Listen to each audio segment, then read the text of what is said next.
Good morning students. हाँ बेटा, प्रियंका आवाज़ आ रही है मेरी? Yes sir. ओके। तो बेटा आपने बुक ले ली? No sir. अभी नहीं ली बेटा? No sir. आप कौन से गांव से हो? सर बावल से हो? सर आज अजरका नो से हो? सर। अच्छा अच्छा। Yes sir. ठीक है बेटा, ठीक। तो बुक ले लो बेटा, आप स्कूल के अंदर मिल रही हैं बुक आपको। Yes sir. हाँ, ग्रुप में एक नंबर भी जारी किया गया था ना, संदीप का। तो वो शायद बुक सेलर का नंबर है, आप एक बार टैली कर लें वहाँ से।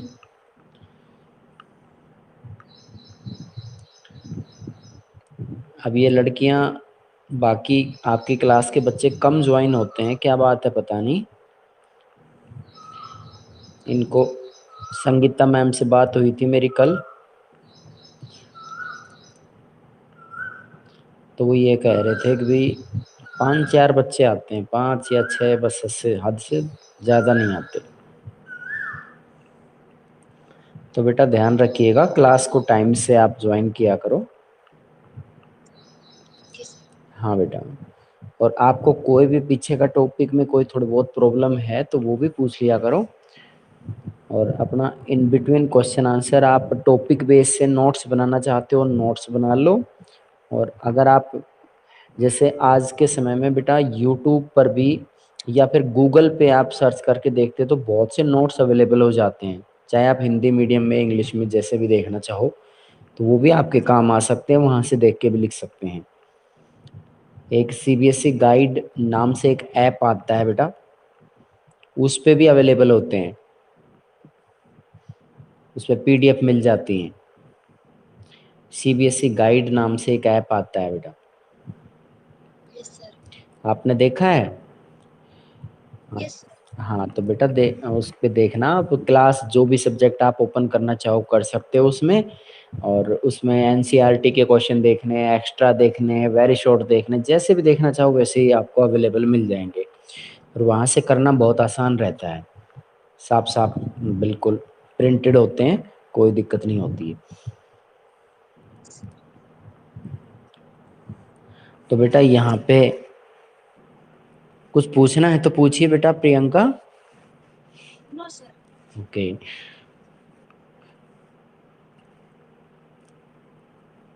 आपके बेटा भाई बहन कौन सी क्लास में पढ़ते हैं? सर एक 11th में है, 7th। अच्छा, एक 7th में पढ़ता है। तो 7th वाला बच्चे का क्या नाम है? किस क्या? मीनू नाम है सर। अच्छा मीनू है। अच्छा, ठीक है ठीक है। और +1 में कौन है? सर +1 में नहीं है, 10th में है। अच्छा 10th क्लास में, वो कौन है, क्या नाम है उसका? सर उसका नाम तेजिंदर है। विजेंदर। अच्छा बेटा ठीक। तो हम यहाँ से अपना टॉपिक शुरू करेंगे बेटा, 89 पेज पे निकालिएगा, यहाँ तक का हमने पढ़ाया था कल। इसमें देखिए, इन द फर्स्ट क्रूसेड, प्रथम धर्म युद्ध जो है 1098 से 99 ईस्वी में हुआ। Soldiers from France and Italy captured Antioch in Syria. France और इटली के सैनिकों ने एंटियोक, जो कि सीरिया में पड़ता है, वहां तक का क्षेत्र उन्होंने कब्जा लिया। एंड क्लेम्ड जेरूसलम, और उन्होंने जेरूसलम पर भी दावा कर दिया। There victory was accompanied by the slaughter of Muslims, और उनकी जीत के साथ ही मुस्लिमों के साथ में मुस्लिमों का नरसंहार शुरू हो गया, उनको बड़ी संख्या में मारा जाने लगा। एंड जीव्स इन द सिटी, और यहूदियों को भी मारा गया। Chronicle by both Christians and Muslims, और इस तरह की जानकारी जो है ईसाई और मुस्लिम दोनों ही धर्म ग्रंथों के अंदर से मिल जाती है। Muslim writers refers to the arrival of Christians called Firangi. यहाँ पर जो मुस्लिम लेखक हुआ करते थे, वो क्रिश्चियंस को फिरंगी के नाम से बुलाते थे, एज ए फ्रैंकिश इन्वेशन। वो ये मानते थे कि ये फ्रैंक लोगों का अभियान है, ये आक्रमण है। Frank quickly established 4 crusader states in the region of Syria Palestine. सीरिया और फिलिस्तीन के अंदर जो फ्रैंक लोग थे उन लोगों ने चार छोटे छोटे राज्य वहां पर कायम किए जो कि धर्म के आधार पर बनाए गए थे। कलेक्टिवली उन्हें सामूहिक रूप से these territories were known as Outremer, the land overseas. इन इन क्षेत्रों को आउटर रेमर राज्य कहा जाता था, जिन्हें हिंदी में समुद्र पारीय भूमि के नाम से जानते थे। Later crusades were directly at its defence and expansion. और बाद में जो धर्म युद्ध हैं वो रक्षा की दृष्टि से भी और फैलाव की दृष्टि से दोनों तरीके से उनको डायरेक्ट किया गया था। Outremer survived well for some time. Outremer साम्राज्य जो था वो कुछ समय के लिए बना रहा, but when the Turks captured Edessa in 1144, लेकिन जब 1144 में तुर्क लोगों ने एडेसा शहर पर कब्जा कर लिया, an appeal was made by the pop for second crusade. तो उस समय पोप के द्वारा 1145 से 49 के दौरान दूसरे धर्म युद्ध के लिए आग्रह किया गया। एक combined German and French army made an attempt to capture Damascus. एक जर्मन और फ्रांस की दोनों की मिली जुली सेना ने दमस्कस शहर को अब कब्जाने का प्रयास किया, but they were defeated and force to return home. और लेकिन वो हार गए और उन्हें वापस लौटने के लिए मजबूर कर दिया गया। After this there was a gradual erosion of strength of Outremer. और धीरे धीरे आउटर रेमर साम्राज्य की जो शक्तियां थी वो कम होने लगी। क्रूजेडर zeal gave way to living in luxury and to battles over territory among the Christians rulers।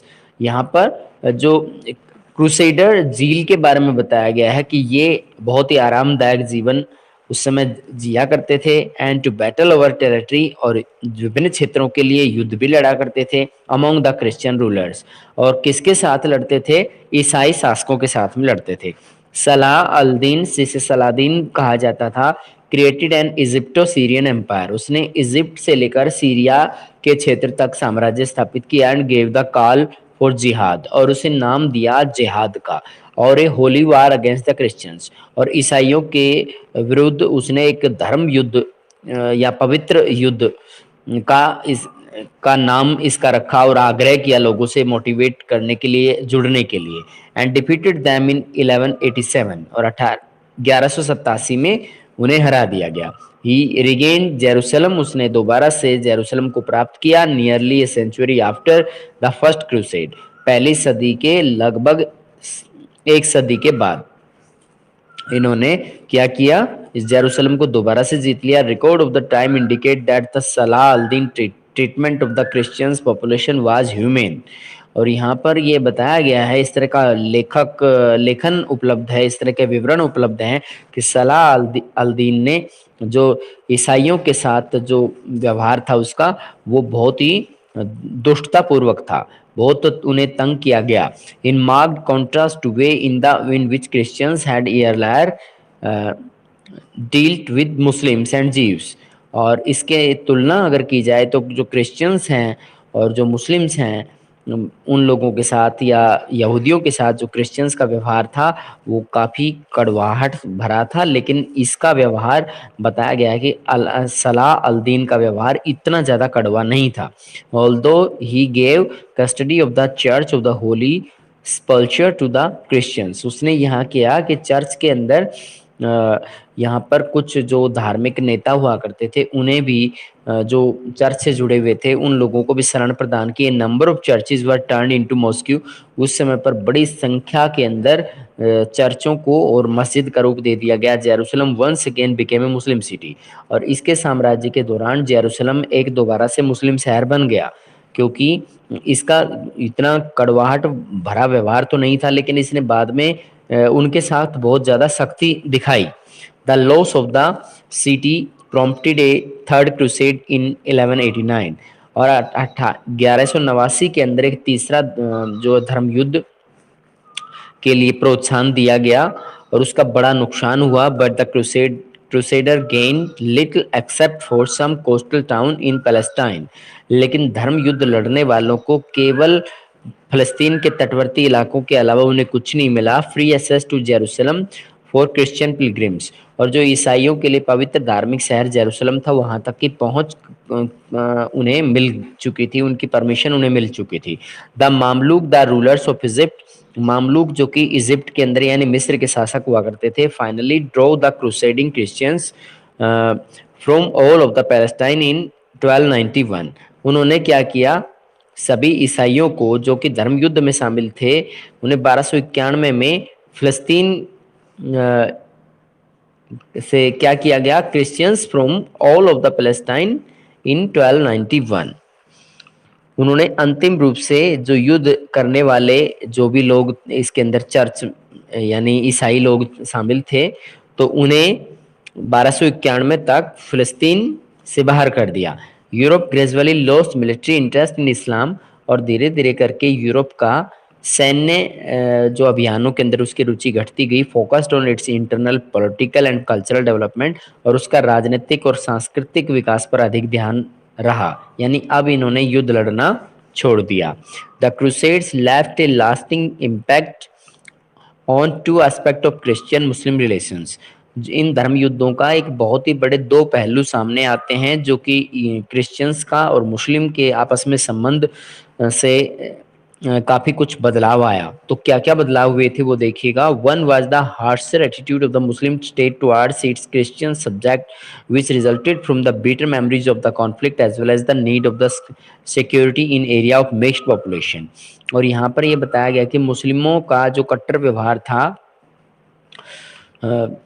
मुस्लिमों का कट्टर व्यवहार जो था ईसाइयों के प्रति, तो इससे एक इसका परिणाम ये हुआ कि जिन क्षेत्रों में मिक्स्ड पॉपुलेशन रहती थी, मुस्लिम भी रहते थे और ईसाई लोग भी रहते थे, तो वहां पर नीतियां बनाने में बड़े मतभेद सामने आए। The other was the greater influence of Italian mercantile communities, और यहाँ पर जो इटली से आई हुई कुछ जनजातीय समुदायों का बड़ा भारी प्रभाव था। फ्रॉम पीसा, जेनोवा एंड वेनिस, जो कि पीसा और जेनवा और वेनिस के नाम से जाने जाते थे। In the trade between the east, जो कि पूर्व के देशों के साथ में व्यापार करते थे। And west even after the restoration of Muslim power, और मुस्लिमों की शक्ति को संगठित करने के बाद में भी ऐसा चलता रहा। The pope order to ceremonial granting of the crosses those who had sworn to fight.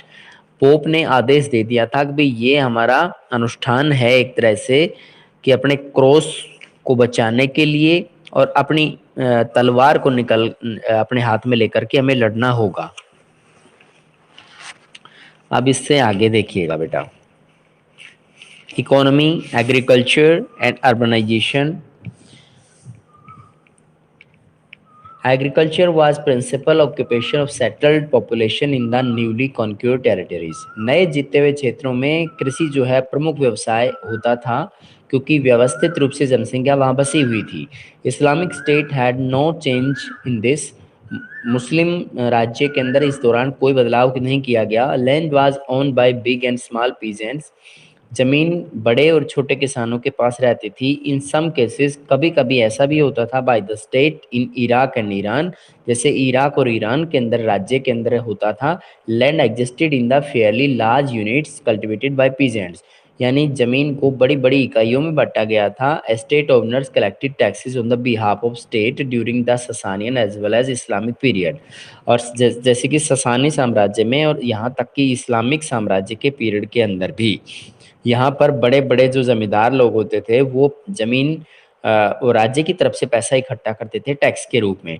In areas that had moved from a pastoral to a settled agriculture system, इस क्षेत्र के लोग जो हैं चरागाह से और एक व्यवस्थित खेती की प्रणाली की तरफ ढल चुके थे। Land was common property of the village, गांव के अंदर जो जमीन होती थी वो पूरे गांव की सामान्य संपत्ति होती थी। Finally big estates that were abandon by their owners after the Islamic conquest, Islamic जीत हासिल होने के बाद बड़े बड़े जो यानी एस्टेट होते थे, जमीनों के भूखंड होते थे, उनको छोटे छोटे टुकड़ों में बांट दिया गया। वर एक्वायर्ड बाय द स्टेट, और इस्लामिक जीत हासिल होने के बाद राज्य ने अपने कब्जे में ले लिया। Handed over mainly to the Muslim elites of the empire, और ऐसा इसलिए किया गया था क्योंकि जो मुस्लिम अभिजात वर्ग होता है उसके नियंत्रण में ये प्रॉपर्टी रहे। Particularly member of the caliph family, खास तौर पर खलीफाओं के परिवार के अंदर विशेष तौर पर। The state had overall control of agricultural lands, राज्य का कुल मिलाकर के खेती की जमीन पर पूरी तरह से नियंत्रण था। Driving the bulk of its income from land revenue, इसका एक अधिकतर हिस्सा जो है भूमि राजस्व से आता था। Once the conquest were over, एक बार जीत हासिल होने के बाद, the lands conquered by the Arabs that remain in the hands of the owners were subject to a tax. यहाँ पर ये दिया गया है कि अरब लोगों ने जितने क्षेत्र को जीत लिया था, तो उस क्षेत्र के अंदर जो भी दूसरे धर्म का व्यक्ति है या जो भी रहता है तो उसे खराज नामक कर देना होता था, which varied from half to a fifth, जो कि लगभग उपज का आधे हिस्से से लेकर पांचवें हिस्से तक रहता था, जितना भी उत्पादन होता है, according to the condition of the cultivation. और ऐसा खेती की जो है परिस्थितियों पर डिपेंड करता था, ऑन लैंड हेल्थ और कल्टिवेटेड बाय मुस्लिम, जो भी जमीन मुस्लिमों के द्वारा जोती जाती थी या खेती की जाती थी। द टैक्स लेविड वाज 1/10, तो उनसे केवल 1/10वां हिस्सा टैक्स लेते थे, जिसका नाम था उस्र ऑफ द प्रोड्यूस, जो कि उपज का लगभग 1/10वां हिस्सा लेते थे। लेकिन जो गैर मुस्लिम होते थे उनसे जो टैक्स है या तो आधा लेते थे या फिर उसका 5वां हिस्सा लेते थे। When non Muslim started to convert to Islam to pay lower taxes, क्योंकि कम टैक्स देने की वजह से बहुत से लोग जो थे वो मुस्लिम धर्म को अपनाने लग गए। This reduced the income of the state, इससे राज्य की जो इनकम थी वो कम हो गई। टू एड्रेस द शॉर्टफॉल, और इस तरह की कमी को पूरा करने के लिए the caliph first discouraged convergence and later adopted a uniform policy two of taxation. तो उस समय जो है इस तरह की खलीफाओं ने इस चीज़ को समझ लिया था कि, और उन्होंने इस तरह का जो टैक्स कलेक्ट करने के अंदर जो भेदभाव है उसको लगभग समाप्त कर दिया, और एक सभी के लिए एक समान टैक्स व्यवस्था या कर व्यवस्था लेके आए, यानी सबको समान रूप से टैक्स देना होता था। From the 10th century onward, 10वीं शताब्दी से आगे, the state authorized its official to claim their salaries from agriculture revenue from the territories called इक्ताज रिवेन्यू असाइनमेंट्स। और यहाँ पर यह बताया गया कि स्टेट ने बड़े बड़े अधिकारियों को के लिए ये दावा कर दिया था कि उन्हें अपनी सैलरी जो है खेती से जो राजस्व वो इकट्ठा करते हैं विभिन्न क्षेत्रों से, जिसको एकता के रूप में उन्हें मिलती है, वो उसके जरिए जुटाएंगे। Agriculture prosperity went hand in the hand with political stability, और जो कृषि की समृद्धता है वो राजनीतिक स्थिरता पर डिपेंड कर रही थी। इन मैनी एरियाज, कई क्षेत्रों के अंदर, specially in the Nile valley, खास तौर पर नील की घाटी वाले क्षेत्र में। The state supported irrigated system, राज्य ने सिंचाई प्रणाली को पूरी तरह से सपोर्ट किया। And the construction of the dams and canals, और जो डैम्स वगैरह उस समय बनवाए गए और नहरें निकाली गई। डिगिंग ऑफ वेल, और कुएं खोदे गए। Often equipped with water wheel और नोरिया, जिस पे नोरियां लगी होती थी, बाल्टियां लगी होती थी जिसके जरिए पानी निकालते थे। Of all which were crucial for good harvest, जो कि बहुत अच्छी खेती के लिए जरूरी भी था। Islamic law gave tax concession to the people who brought land under cultivation, नई नई जमीन को जोतने के लायक बनाने वाले लोगों को टैक्स देने में छूट प्रदान की जाती थी इस्लामिक कानून के जरिए। Through peasants initiatives and state supports, और इस तरह से किसानों को जो इनिशिएटिव मिलता था या उन्हें इस राज्य की तरफ से कोई सहायता मिलती थी, कल्टिवेबल लैंड एक्सपेंडेड, और उससे खेती के लायक ज़मीन बढ़ती चली गई। प्रोडक्टिविटी रोज, और उससे उत्पादकता भी बढ़ गई। Even in the absence of major technological changes, हालांकि बहुत से बड़े तकनीकी बदलावों की अनुपस्थिति में भी, many new crops such as cotton, orange, banana, watermelon, spinach and brinjals, जिसको बेरिंजन्स were grown and even exported to Europe. और यहाँ पे बताया गया कि बगैर किसी तकनीकी बदलाव की कोई ऐसा तकनीकी बदलाव भी नहीं हुआ, इस तरह की ऐसा भी नहीं था कोई तकनीकी बदलाव वहाँ पे हुआ हो, फिर भी ये कपास की खेती करते थे, संतरे की खेती करते थे, केला उगाते थे, या फिर वाटरमेलन जो तरबूज जो है उसकी खेती करते थे, और पालक उगाते थे और बैंगन उगाते थे, और जो यूरोप को निर्यात भी करते थे, यानी उपज है वो अब बढ़ गई थी। यहाँ पे इकोनॉमी, एग्रीकल्चर, अर्बनाइजेशन और कॉमर्स का मीनिंग होता है बेटा, इकोनॉमी अर्थव्यवस्था, एग्रीकल्चर कृषि, अर्बनाइजेशन शहरीकरण, और कॉमर्स होता है वाणिज्य।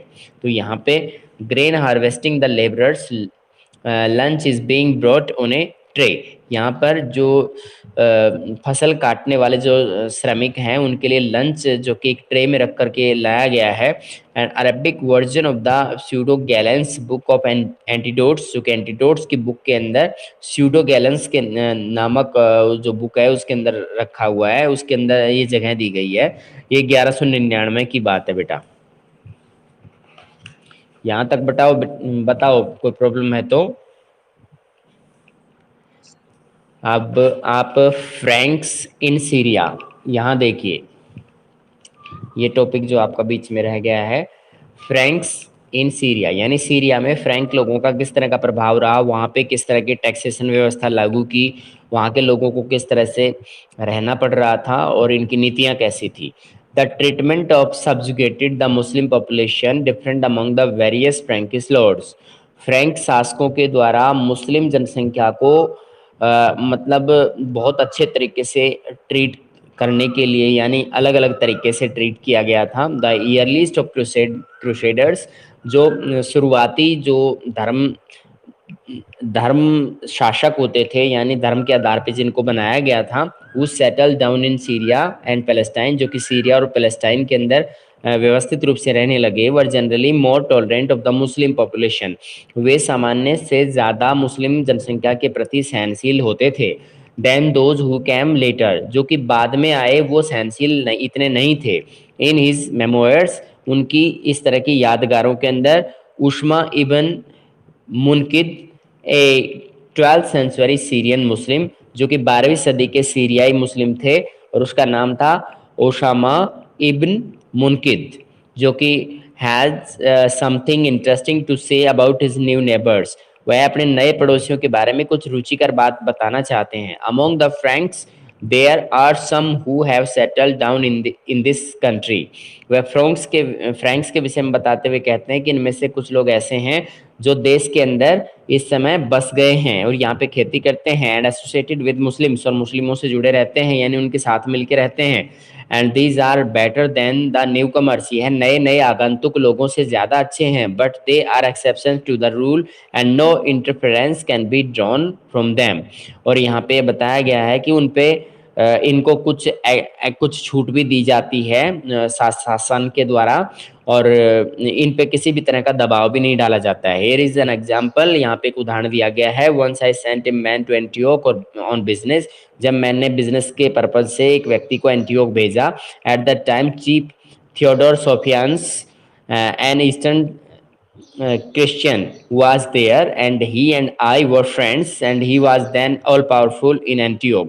यहाँ पे बताया गया है कि चीफ थियोडोर सोफियान्स जो है जो कि एक बहुत पहले ईसाई थे, उनके बारे में बता रखा है कि मैं और वो दोनों मिलकर दोस्त हुआ करते थे। And he was then all powerful in Antioch, और एंटियोक में वो पूरी शक्तियों का स्वामी था। One day he said to my man, उसने एक दिन मेरे आदमी से कहा, one of my Frankish friend has invited me, कि एक दिन यानी एक दिन ऐसा कहा गया, one of my Frankish friend has invited me, एक फ्रैंकिश दोस्त ने मुझे बुलाया, come with me and see how they live, मेरे साथ आइए और आप ये पता लगाएंगे कि वो कैसे रहते हैं। माई मैन टोल्ड मी, मेरे आदमी ने मुझे बताया। So I went with him, इसलिए मैं उनके साथ चला गया। And we came to the house of one of the old knights, और उनमें से किसी we came to the house of one of the old knights, और ओल्ड नाइट्स के नाम से जो घर था हम वहाँ पर रुके।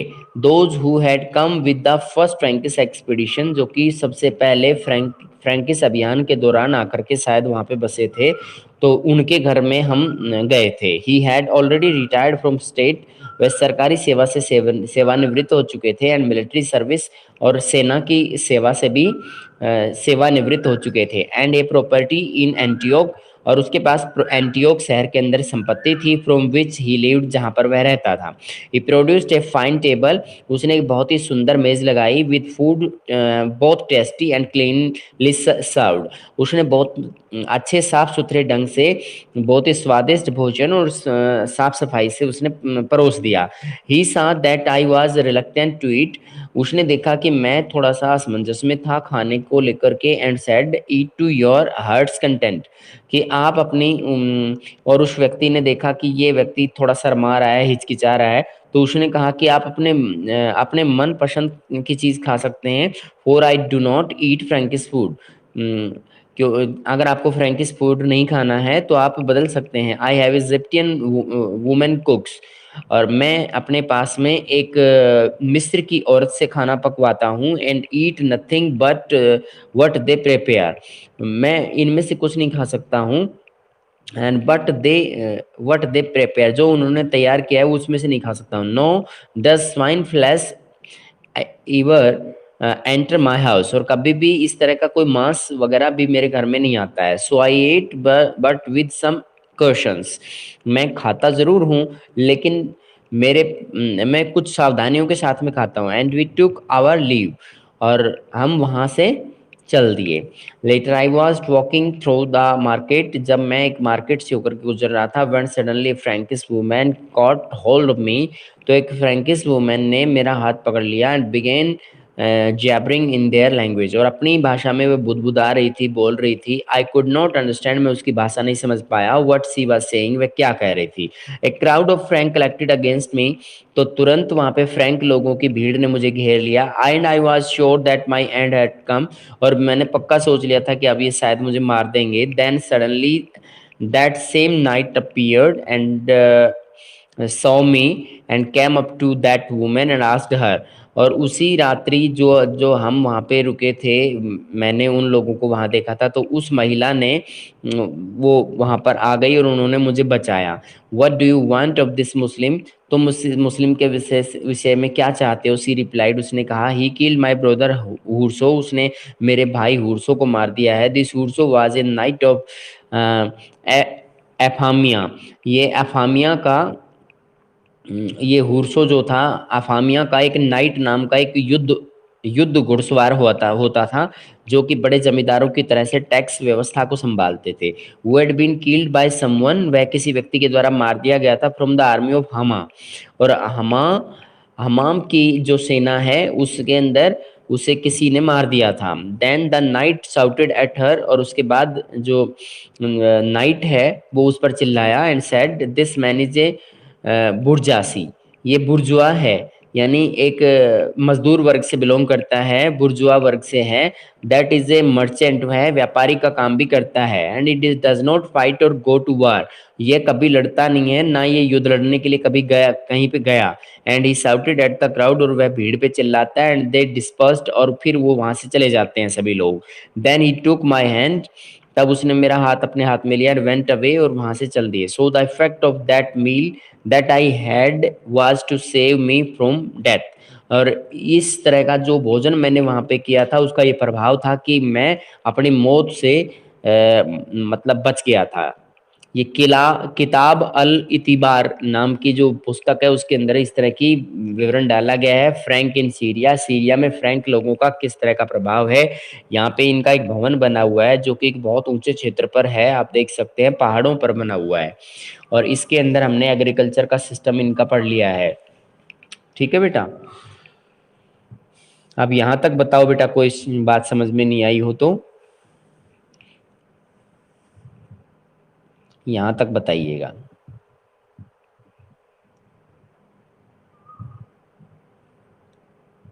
और बच्चे क्यों नहीं आते हैं आपकी क्लास में। ये बॉयज, एक योगेश नाम का बच्चा है, जतिन है, वो बच्चे नहीं आते हैं कभी। एक राजीव है।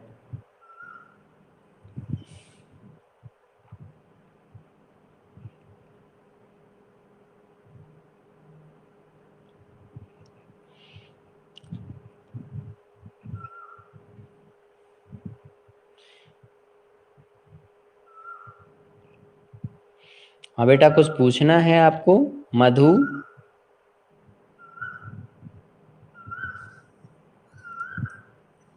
पूछोगे बेटा। नो।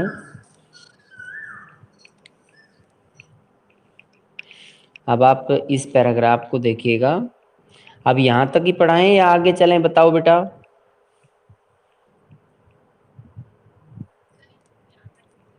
यहाँ तक बहुत है। तो आप ऐसा कीजिए, यहाँ तक के टॉपिक सब अपना पढ़ लीजिए, ठीक है। ठीक है, अब आप लीव कर सकते हैं क्लास।